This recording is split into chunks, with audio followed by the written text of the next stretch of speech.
Hi, and welcome. You're listening to the X22 Report. My name is Dave, and this is episode 1197B, and today's date is February 6th, 2017, and the title of the episode is Truth Bombs Are Exploding All Over the Place, and the Corporate Media and Elite Are Scrambling. Let's get into the economic collapse, political and geopolitical news. Now, CNN, ABC, NBC, they all came out with polls about immigration. And we know right now that there was a federal judge that pretty much put the kibosh on Trump's plan to put a temporary ban on those people coming in from certain countries.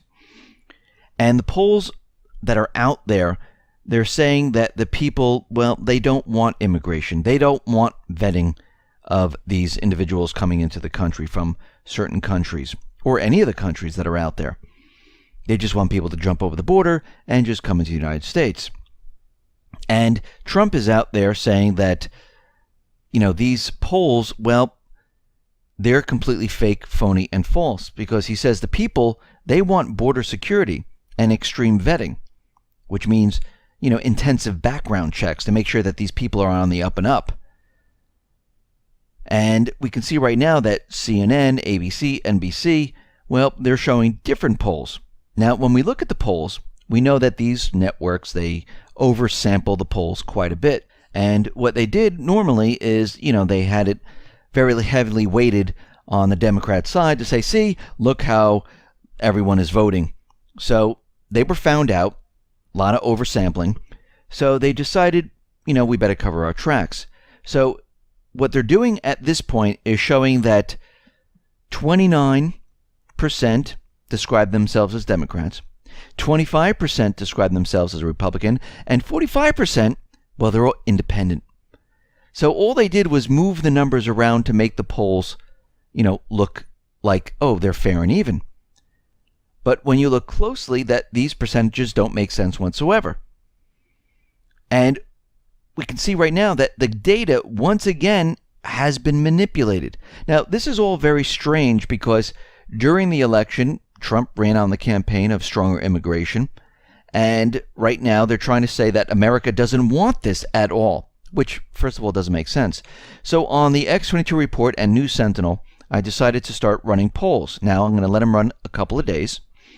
And the question was, should the U.S. implement strong immigration and extreme vetting? These are the questions that these networks were asking. Now, the information that I'm receiving is completely different. On the X22 Report, 94% said yes, 4% no, 2% undecided. On News Sentinel, it was 97% yes, 2% undecided, 2% no. Now, I'm going to let these run a couple of days. And as we know, during the elections, the alternative media polls were completely different than the corporate media polls.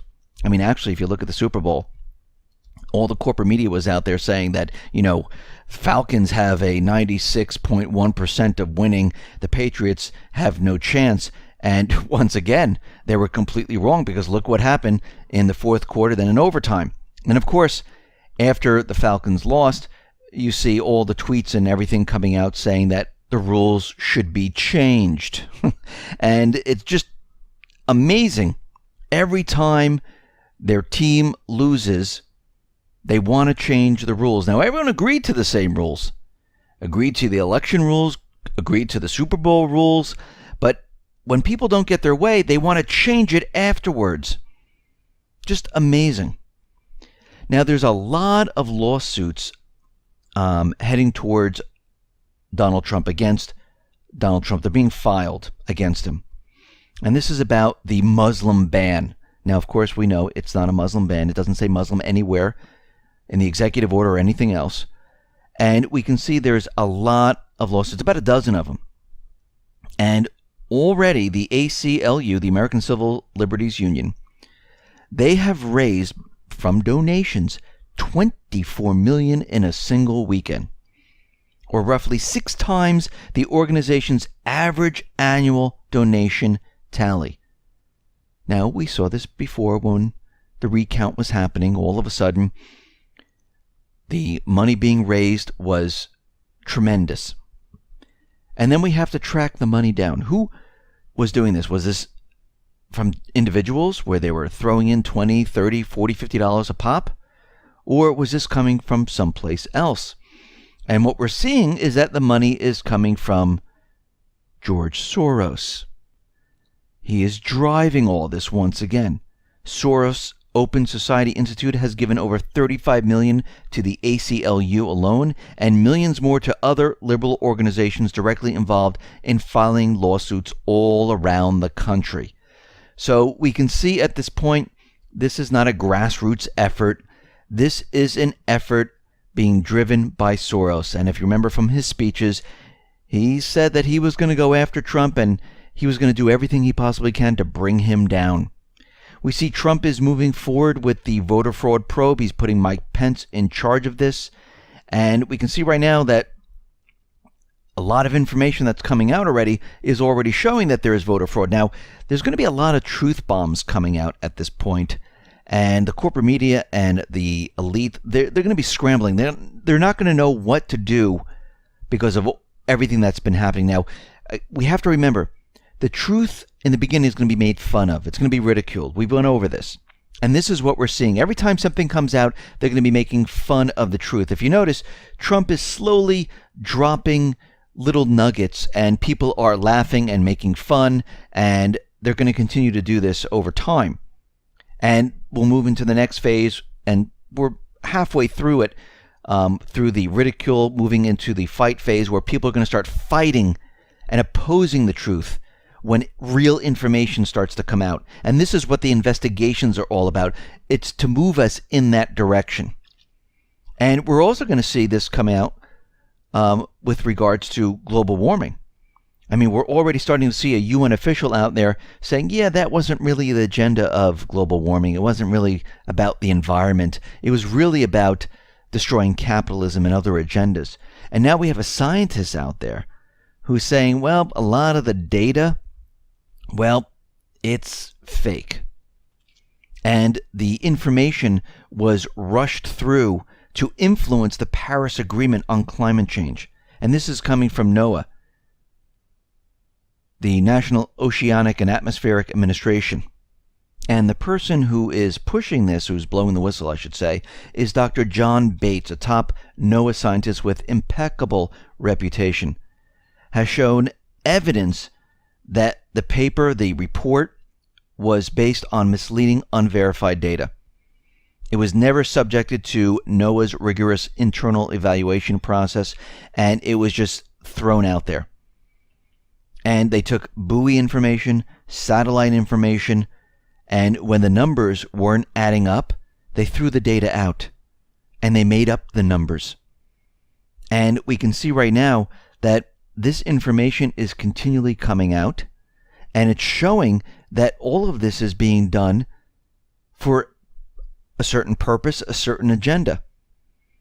And what we're seeing right now is a lot of truth that is coming out, and it's going to continue. Now, he went on to say that the software that was used to, detect the land temperature, to detect the satellite information, well, it was done with software that was bug-ridden and unstable, and the data is completely worthless. Now, when Congress ordered NOAA to hand over the data, they didn't have it. All of it was lost. They can't replicate their findings. And in science, you need the raw information to repeat the experiment, and you should get the same results. And we can see right now that they can't do it because all the information is lost. There was a complete failure in the system, and there's nothing there. And we can see right now that there's a complete investigation into all of this because NOAA refused to comply with subpoenas, demanding internal emails from the committee chairman. They falsely claimed that no one had raised concerns about the paper internally when Dr. Bates did raise concerns. So what we're seeing is lies. They're hiding the truth. They can't produce any information. And this is another truth bomb. Now, we can see a lot of the private Western central bank countries where there are elections coming up, they're going to be fighting against fake news. We know Angela Merkel, the elections are coming up in Germany, and she's already started the process of going after fake news, trying to hide information about her because, hey, this is not going to help her in the election. We see that France is doing the same thing because elections are coming up. They're going to be cracking down on fake news, hiding the fake news, and working with Google and Facebook to do all of this. And we can see right now that all of these countries where there are elections that are coming up, the leaders are very nervous that people are going to learn the truth. Well, you know what? The people already know the truth. They already know what they're going to do. It has nothing to do with fake news because there's already a study saying that, the fake news that's out there that's really fake, and I'm not talking about the alternative media, which is out there telling the truth, that has no bearing on anything. So their whole argument about fake news, swaying the elections is absolutely ridiculous.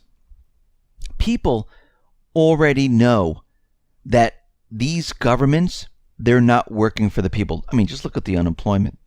Look what's happening in the countries. Look how much debt everyone is in. Look at the immigration problem. I know the corporate media is out there saying, oh, there's no immigration problem. But look at the real problems here. People already know it. They feel it. This is why they're electing different leaders, because they don't want the same leaders anymore. They've seen what they've done. Now they want something different. Now, Russia is out there. They're very upset with Bill O'Reilly because he called Putin a killer. And of course, he just came out and said it. Does he have proof? No, not really. But we can see right now another truth bomb was laid out there because Trump quietly during the interview said, you think the United States is so innocent? Now, remember, he can't come out and just tell everyone the truth right off the bat. Now, a lot of people are going to laugh at this. He sounds crazy. He sounds like a nut because the truth does sound crazy. Lies sound more convincing.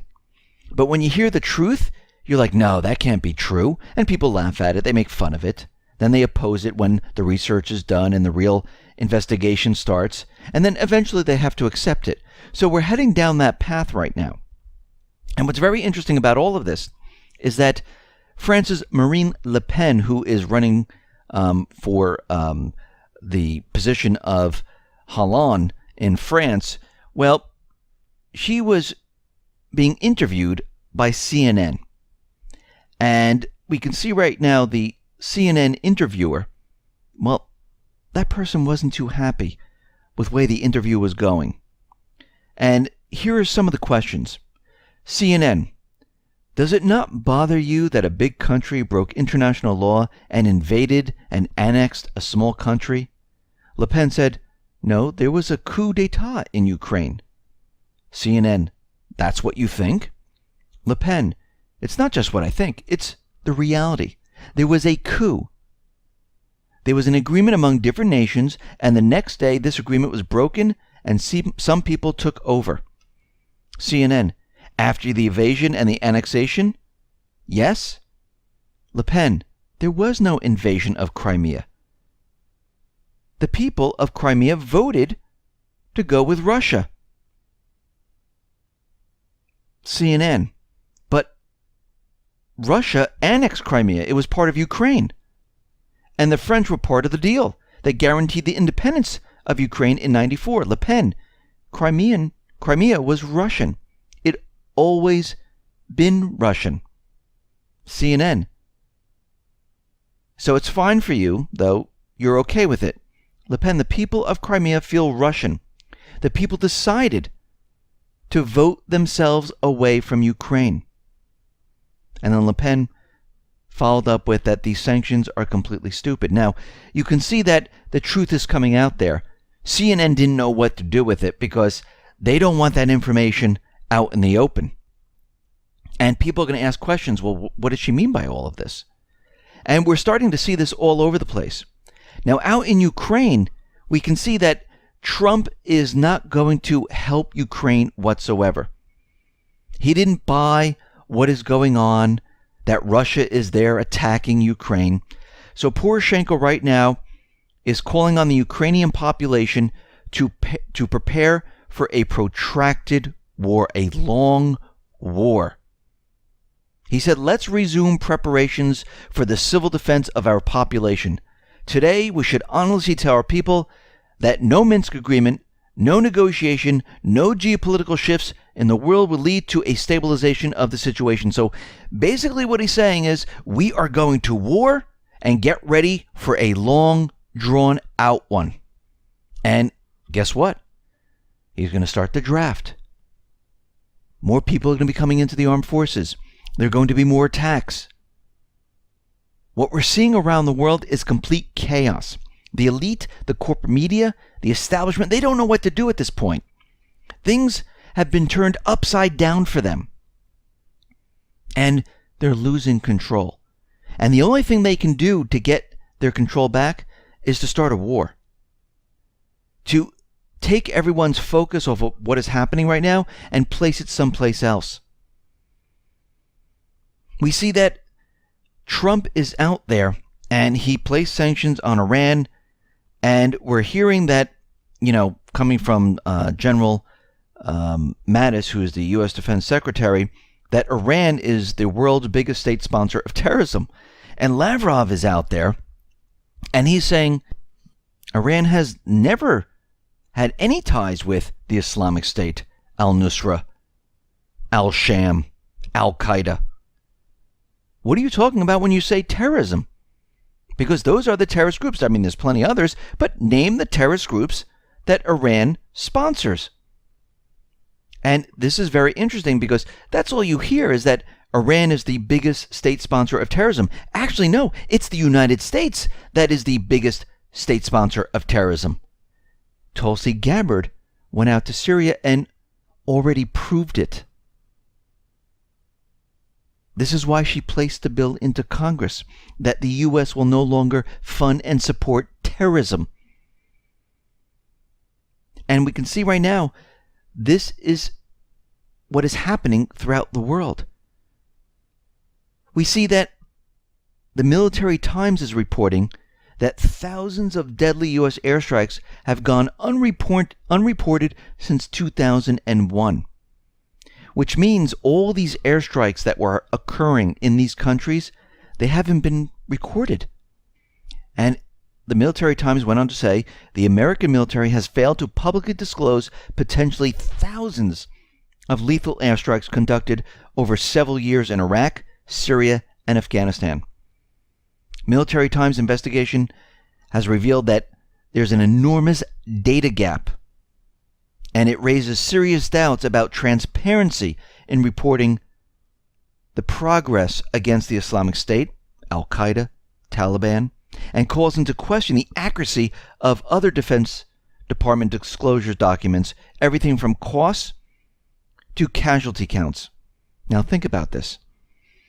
They've been lying all this time because the United States government, central bankers, throughout this period of time, they have been helping the terrorist groups. This is why they can't report it. This is why there isn't transparency. Now it's all starting to make sense. It's all starting to fit together. Here's another truth bomb. They're all starting to come out.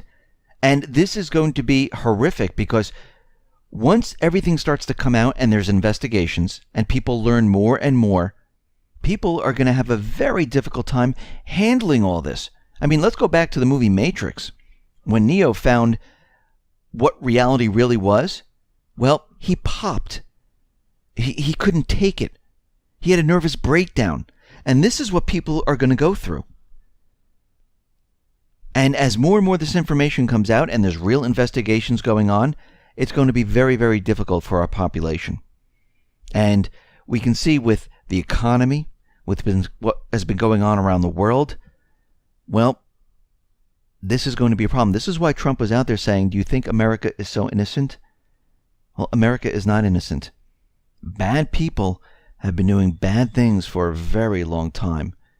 And the corporate media, they haven't been reporting on it. They believe that if they don't report on it, it's not lying. If we just omit it, it's fine. And for many people, the image of America, well, it's going to change completely, because their image of what America was and what it really is, it's going to be very, very different and very, very hard to digest, to swallow. And it's going to be very, very difficult. We see out in Syria, Assad, well, he's extended amnesty for the rebels and anti-government forces, and he extended this now to June of 2017, saying, listen, lay down your weapons, you can go back into society, and the Syrian government will not touch you. Now, The Economist is out there, and they did an op-ed, and The Economist warns that the world must prepare for trouble under Trump. So they have a picture of him throwing a Molotov cocktail. It's lit on fire, and it looks like he's throwing it. And we can see right now that they've turned up the dial with fear-mongering. And they're describing the insurgency in the White House and how things are really going to go crazy under Trump. And we can see already that they're pointing the fingers at Trump. They're preparing to blame him, and they know what is coming. They understand that this economy is coming down, and it is going to be completely horrific, because most likely we're going to see riots. We're going to see things that we've never seen before here in this country, and they're getting prepared and ready to point the finger at Trump, to say that it is his fault. And you can see the images that they are using, and we can see at this point, you need to be prepared for what is coming. The corporate media, the elites, the central banks, they're getting ready, prepared. They know what's coming. They understand that their system cannot stay and continue the way it is, and things are rapidly falling apart. They're preparing to blame it on Trump, and this country is going to be completely chaotic when all of this occurs. Listen, everyone, thanks a lot for listening. Be well, be safe, and especially be prepared. Thanks a lot.